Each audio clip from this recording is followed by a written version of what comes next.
প্রশ্ন করেছিলাম এ রাজ্যের দমকল মন্ত্রীকে যে আপনার রাজ্যের প্রশাসনিক ফেলিওর এটা নয় যে বছর বছর এরম করে মানুষের মৃত্যু হয় এবং ছোট্ট ছোট্ট গলিতে বাজি কারখানায় বাজি তৈরি হয় বেআইনিভাবে আর মৃত্যু হয় মানুষের, আপনারা সেটা আটকাতে পারেন না।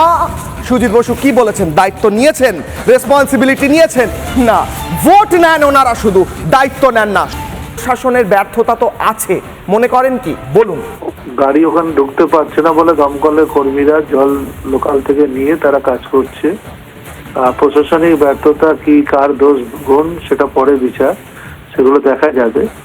কিন্তু এখন আমাদের লোকেরা কাজ করছে, আমাদের কাজ হচ্ছে প্রাথমিকভাবে লোককে রেস্কিউ করা। কেন রাজ্য সরকার, রাজ্য প্রশাসন এবং দমকল বিভাগও বটে এই সমস্ত কারখানাগুলো আটকাতে পারছে না? পুলিশের কাজ তো এটা, দমকলেরও কাজ তো এটা, এরকম কিছু যাতে না হয় সেটা আগে থেকে প্রিভেন্টিভ মেজার নেওয়া। না, এখন এইসব কথার উত্তর দেওয়ার সময় না, এখন কাজ হচ্ছে আমাদের উদ্ধার করা, আর সে নিয়ে পরে আলোচনা করা যাবে। আর আমরা দেখছি দমকল করেন না তা না, দমকলও করে, প্রশাসনও যথেষ্ট সতর্কতার সাথেই কাজ করে, কিন্তু মাঝে মাঝে কিছু কিছু ইনসিডেন্ট ঘটে, সেগুলো আমরা নিশ্চয়ই দেখি।